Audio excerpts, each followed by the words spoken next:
മലയാളികൾ എന്നും കേൾക്കാൻ കൊതിക്കുന്ന മധുര ശബ്ദത്തിന്റെ ഉടമയാണ് നമ്മുടെ എല്ലാപേരുടെയും പ്രിയപ്പെട്ട സുജാത മോഹൻ. കുട്ടിക്കാലം മുതൽ തന്നെ സംഗീതത്തെ നെഞ്ചിലേറ്റിയ ഒരു ഗായിക.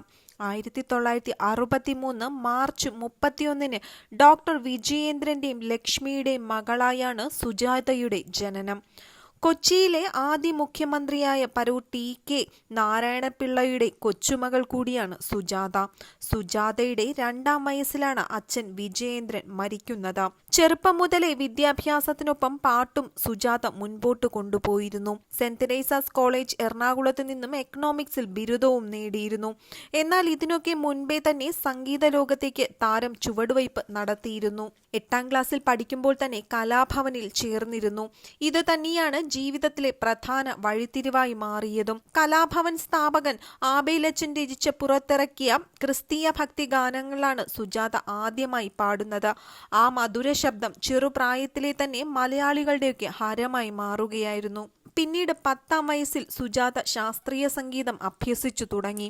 അതിനു മുൻപേ തന്നെ തന്റെ 9ാം വയസ്സു മുതലേ താരം യേശുദാസിനൊപ്പം ഗാനമേളകളിൽ പാടിയിരുന്നു. അപ്പോൾ തന്നെ തന്റെ കഴിവ് തെളിയിക്കുകയും ചെയ്തിരുന്നു താരം. 2000ഓളം ഗാനമേളകളിൽ തന്റെ ചെറുപ്രായത്തിൽ തന്നെ സുജാത പാടിയിരുന്നു.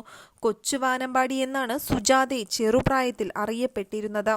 1975 ടൂറിസ്റ്റ് ബംഗ്ലാവ് എന്ന ചിത്രത്തിനു വേണ്ടി പിന്നണി പാടി സുജാത ചലച്ചിത്രഗാന രംഗത്തേക്ക് ചുവടുവയ്പ് നടത്തുകയായിരുന്നു.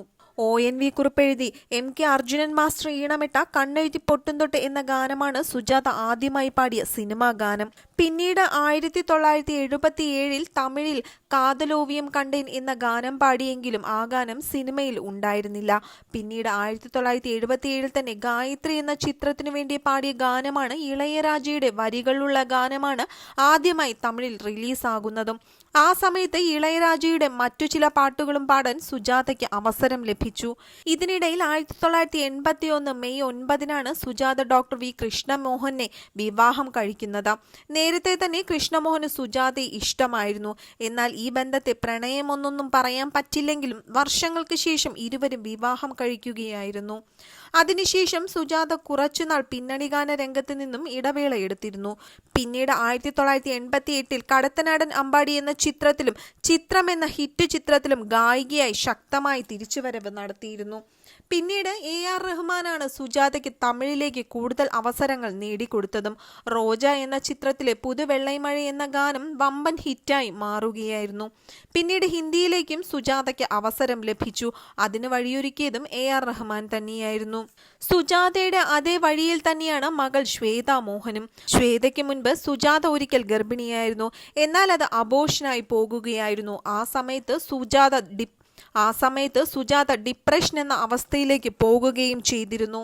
എന്നാൽ അന്നും സുജാതയ്ക്ക് താങ്ങും തണലുമായി മാറിയതും മലയാളത്തിന്റെ ഗാനഗന്ധർവൻ യേശുദാസും കുടുംബവും ഒക്കെ തന്നെയായിരുന്നു. പിന്നീടാണ് ശ്വേത മോഹൻ ജനിക്കുന്നതും. ശ്വേതയും ഇന്ന് അമ്മയെപ്പോലെ അറിയപ്പെടുന്ന ഒരു പാട്ടുകാരിയാണ്. മലയാളത്തിലും തമിഴിലുമൊക്കെ തിരക്കുള്ള പാട്ടുകാരിയാണ് ശ്വേതയും സുജാതയും. കേരള, തമിഴ്നാട് സർക്കാരുകൾ മികച്ച പിന്നണി ഗായികയ്ക്കുള്ള പുരസ്കാരം നിരവധി തവണ നൽകി ഈ ഭാവഗായികയെ ആദരിച്ചിട്ടുണ്ട്. ഇപ്പോൾ മലയാളത്തിൽ ഒരിക്കലും മാറ്റിവെക്കാൻ കഴിയാത്ത ഒരു സാന്നിധ്യം തന്നെയാണ് സുജാത മോഹന്റേത്.